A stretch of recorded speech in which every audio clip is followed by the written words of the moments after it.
बहुत बड़ी दुआ लगती है। हम अपने ऊपर तो महाराज 50 की 500 की क्रीम लगा डालते हैं, लेकिन एक बच्चे को एक महीने के लिए 50 रुपए फीस के लिए नहीं होते हैं। विचार करिए। उधर से पिता आ गया, बेटी खड़ी थी, पिता को देख करके बेटी प्रसन्न हो गई, पापा आएंगे, अब पापा अब हम पापा से ये चीज लुभा लेंगे, जरूर लुभाएंगे। और जैसी बिटिया को देखा, बिटिया ने बुलाया, पिता दौड़ करके आया, क्या है बेटा, स्कूल नहीं गई? बिटिया ने धीरे से उंगली निकाल कर दुकान की तरफ बढ़ाया और बेटी ने कहा, पापा लाचारी का चेहरा दिखाता हुआ चारों तरफ अपनी जेब में हाथ बार बार डालता है। बिटिया की तरफ देख करके कहता है, बेटा, सिर पे हाथ फेरता है और कहता है, बेटा कल दे देंगे। ऐसा कल में ऐसे घर के बच्चे महाराज महीनों निकल जाते हैं, वो कल करते करते कभी उसे 5 का नहीं मिलता। ऐसे घर हैं हमारे आपके यहाँ। तो मैं ये कहना चाहता हूं कि यदि आपको ऐसा कहीं दिखाई दे, कोई लाचार बेटा है या किसी लाचार बच्चे का पिता व्यसन में खो करके, कई परिवार ऐसे भी बिगड़े हैं कि उन्हें बच्चों की परवाह नहीं है। पत्नी बेचारी कहीं ना कहीं से ले देकर मजूरी कर करके बच्चों को कपड़े पहनाती है, किताबें लवाती है, चप्पल लवाती है, स्कूल तक भेजती है, लेकिन इतनी औकात नहीं होती कि वो 10 रुपए दे सके जिससे बच्चा वहां कुछ खा सके। और महाराज पिता को डेली ड्रिंकिंग के लिए चाहिए 500 रुपए। यदि ऐसे कोई पिता हो तो वो अपने संतान के शत्रु ना बने। मैं हाथ जोड़ के प्रार्थना करता हूं, ऐसे बच्चों का आप भविष्य ना बिगाड़ो। बोलो सीताराम। आपके पास यदि धन खूब है तब आप करो, वो आपके लिए भोग है, भोगो, अच्छी बात है, आपको दिया है परमात्मा ने, भोगो। यदि आपके बच्चों को शिक्षा के लिए पैसे की कमी है और फिर यदि आप ऐसा मनमानी का काम कर रहे हो, तो आपसे बड़ा शत्रु इस संसार में उस बच्चे का और दूसरा कोई नहीं है। बोलो सीताराम।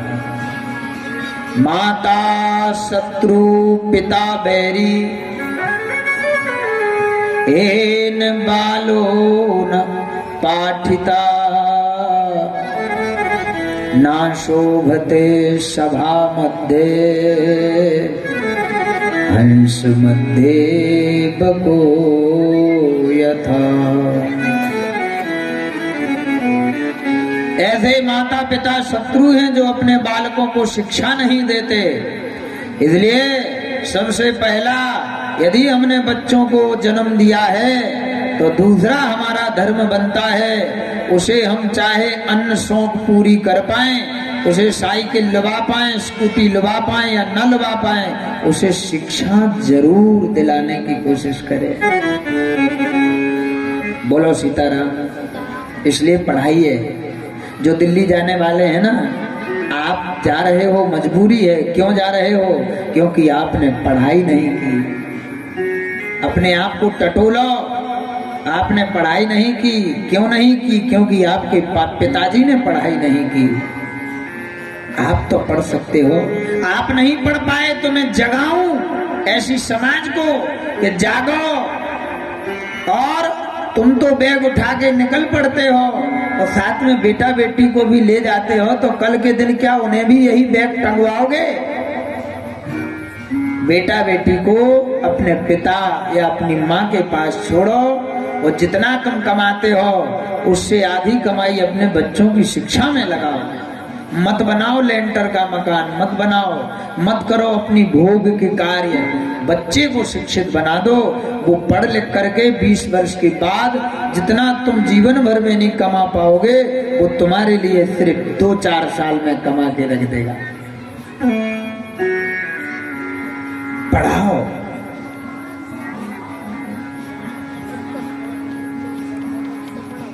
इतना तो हम आप सब कमाते हैं कि हम शिक्षा दे सकते हैं। मत लगाओ घर में पुटीन, जरूरी नहीं है। चूना से पोत लो, लेकिन बेटे को शिक्षा दो। बोलो सीताराम। रामचरितमानसकार कहते हैं,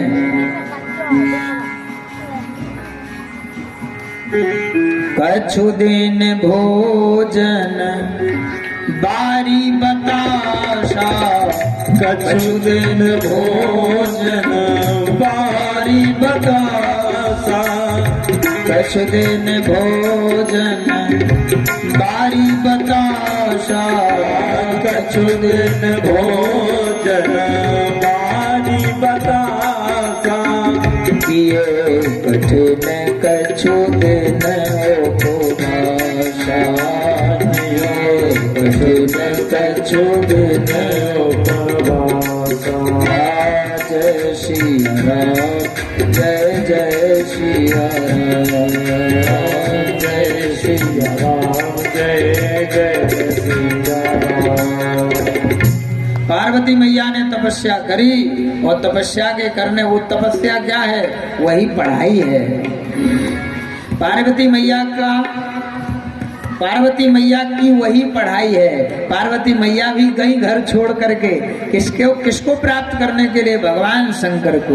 वो भगवान शंकर के लिए माँ पार्वती ने कितना तप किया। कछु दिन भोजन बारी बतासा। बोलो सीताराम। बारी यानी जानते हैं पानी, और पानी के वसेता कभी बनते हैं? शक्कर के बनते हैं, पानी के वसेता नहीं बनते।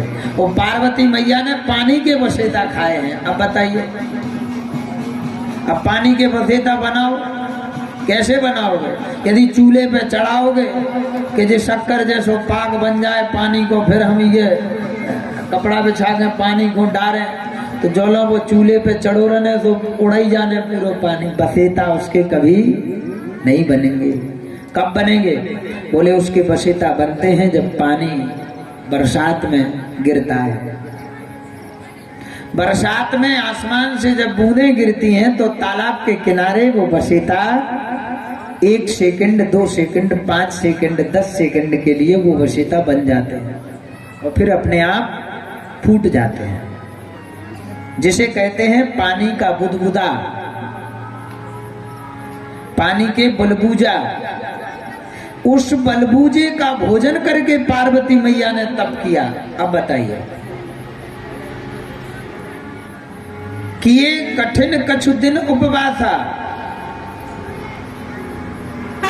कई संवत तक, कई वर्षों तक माता पार्वती ने कंदमूल फल खाए। बोलो सीताराम। अकेले। और हम आप व्रत रहते हैं तो यदि सामर्थ्य नहीं है, बात वही आ गई, यदि सामर्थ्य नहीं है, यदि हमारा दृढ़ विश्वास है तो व्रत करो, और शक्ति है तो व्रत करो। यदि नहीं है तो मन की पूजा कर लिया करो, परमात्मा की कृपा हो जाएगी। ऐसा शास्त्र कहते हैं। मन से पूजा करो, व्रत रहने की आवश्यकता नहीं है, भूखा रहने की आवश्यकता नहीं है। सुबह से बैठ के आप स्मरण करो, आत्मचिंतन करो, और आत्मचिंतन करते करते आपको एक दिन वो ज्ञान प्राप्त हो जाएगा, वो शक्ति प्राप्त हो जाएगी कि दुनिया की ताकत आपके सामने खड़ी होगी, आप उसका तुरंत हल कर सकते हो, जवाब दे सकते हो। इस आत्मचिंतन में ताकत है। बोलो सीताराम। महाराज, ऐसी माता पार्वती ने बहुत तप किया। महाराज